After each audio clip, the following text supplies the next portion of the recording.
Hello friends, आज हम करेंगे जीके के महत्वपूर्ण प्रश्नों को हल। क्वेश्चन नंबर 1 है यहाँ पर, भारतीय शहर की पहली पूर्ण जनगणना 1830 में रिक्तिस्तान के द्वारा की गई थी। भारतीय शहर की पहली पूर्ण जनगणना 1830 में किसके द्वारा की गई थी, ऐसा प्रश्न में पूछा गया है। ऑप्शन 1 यहाँ पर है जॉन ग्रंट, ऑप्शन 2 है हेनरी वाल्टर, ऑप्शन 3 है एरेटो स्थेनेज, ऑप्शन 4 है जेम्स रेनेल। तो यहाँ पर सही आंसर है ऑप्शन 2 हेनरी वॉल्टर। भारतीय शहर की पहली पूर्ण जनगणना 1830 में हेनरी वाल्टर के द्वारा की गई थी। अब हम बढ़ते हैं अगले प्रश्न की ओर। अगला प्रश्न है यहाँ पर क्वेश्चन नंबर 2। प्रश्न में पूछा गया है कि हरित क्रांति के पहले चरण में HYV बीजों का उपयोग अधिक समृद्ध राज्यों तक ही सीमित था। हरित क्रांति का जो पहला चरण है उसमें HYV बीजों का उपयोग अधिक समृद्ध राज्यों तक ही सीमित था। निम्नलिखित में से कौन इस सूची में शामिल नहीं था? तो यहाँ पर ऑप्शन 1 है पंजाब राज्य, ऑप्शन 2 है आंध्र प्रदेश, ऑप्शन 3 तमिलनाडु, ऑप्शन 4 कर्नाटक। तो यहाँ पर सही आंसर होगा ऑप्शन 4 कर्नाटक। कर्नाटक राज्य सूची में शामिल नहीं था। हरित क्रांति का जो पहला चरण था उसमें HYV बीजों का उपयोग अधिक समृद्ध राज्यों तक ही सीमित था, लेकिन पूछा गया है कि कौन सा राज्य उस सूची में शामिल नहीं था। तो यहाँ पर ऑप्शन 4 कर्नाटक सही आंसर होगा। अब हम बढ़ते हैं अगले प्रश्न की ओर। अगला प्रश्न है यहाँ पर क्वेश्चन नंबर 3। प्रश्न में पूछा गया है कि माघी भारत के निम्नलिखित में से किस त्योहार का एक अन्य नाम है? माघी भारत के निम्नलिखित में से किस त्योहार का एक अन्य नाम है?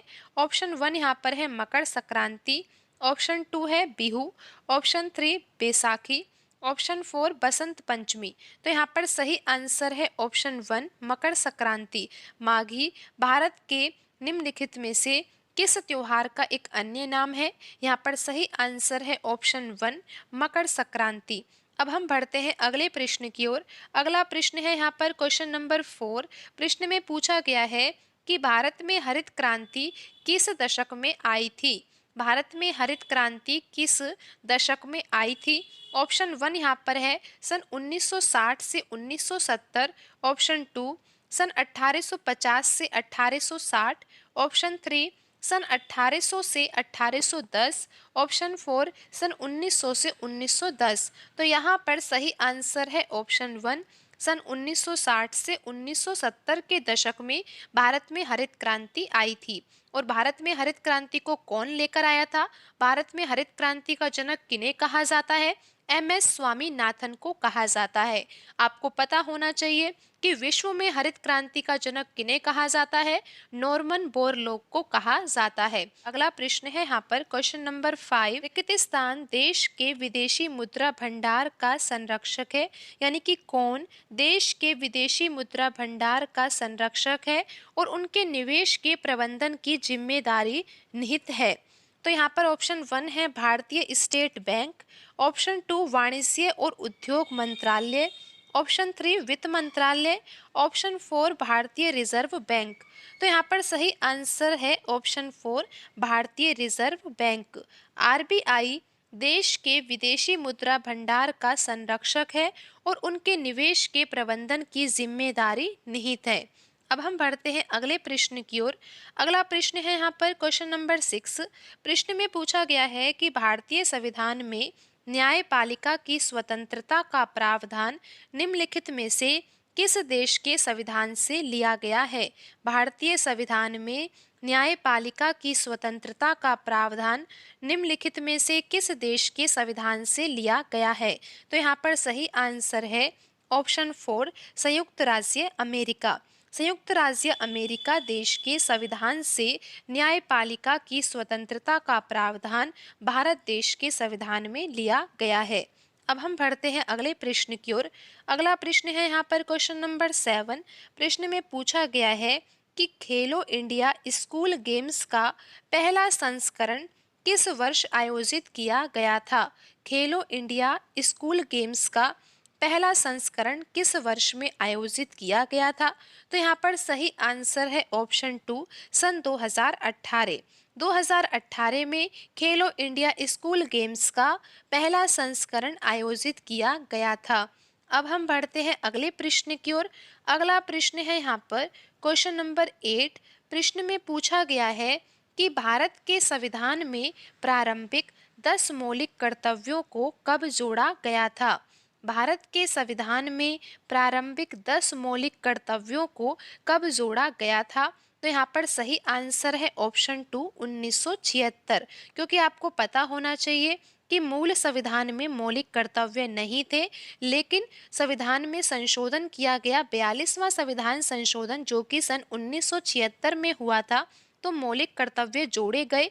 कितने मौलिक कर्तव्य जोड़े गए? 10 मौलिक कर्तव्य जोड़े गए। कौन से अनुच्छेद में जोड़े गए? अनुच्छेद 51A में जोड़े गए।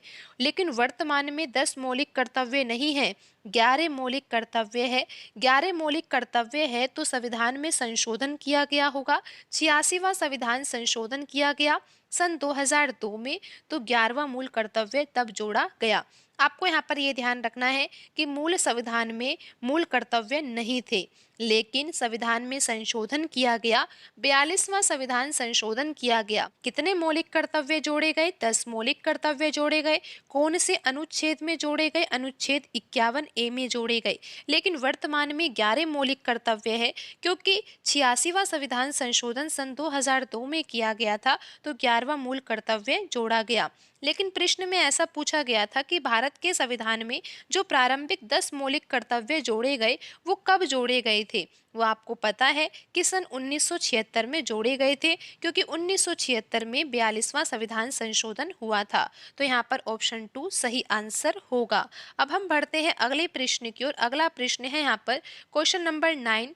प्रश्न में पूछा गया है कि निम्नलिखित में से 3 का नाम अक्सर समूह के रूप में एक साथ प्रयोग किया जाता है। निम्न में से विषम व्यक्तित्व का चयन कीजिए।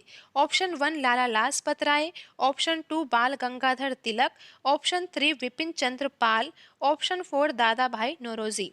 तो यहाँ पर ऐसा पूछा गया है कि 3 का नाम अक्सर समूह के रूप में एक साथ प्रयोग किया जाता है। तो आपने सुना होगा लाल, बाल, पाल, आपने ये नाम तो सुना ही होगा। ये नाम जो है वो 3 का मिलकर नाम है। जैसे कि लाल से क्या होगा? लाला लाजपत राय, बाल से क्या होगा? बाल गंगाधर तिलक, और पाल से क्या होगा? विपिन चंद्र पाल। तो इन तीनों का नाम एक साथ समूह में लिया जाता है। लेकिन ऐसा पूछा गया है कि निम्न में से विषम व्यक्तित्व का चयन कीजिए। तो यहाँ पर ऑप्शन 4 में लिखा हुआ है दादा भाई नौरोजी, वो यहाँ पर विषम व्यक्तित्व होगा, क्योंकि लाला लाजपत राय, बाल गंगाधर तिलक, विपिन चंद्र पाल, इनको लाल, बाल, पाल के नाम से जाना जाता है। इन तीनों का नाम समूह के रूप में एक साथ प्रयोग किया जाता है। लेकिन प्रश्न में पूछा गया था कि निम्न में से विषम व्यक्तित्व का चयन कीजिए। तो यहाँ पर विषम कौन होगा? दादा भाई नौरोजी होंगे। ऑप्शन 4 यहाँ पर सही आंसर होगा।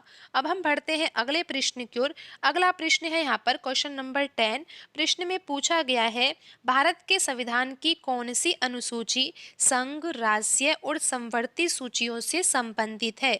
भारत के संविधान की कौन सी अनुसूची संघ, राज्य और समवर्ती सूचियों से संबंधित है? तो यहाँ पर सही आंसर होगा ऑप्शन 1, 7वीं अनुसूची। तो आज की वीडियो में इतना ही। मिलते हैं अगली वीडियो में। धन्यवाद।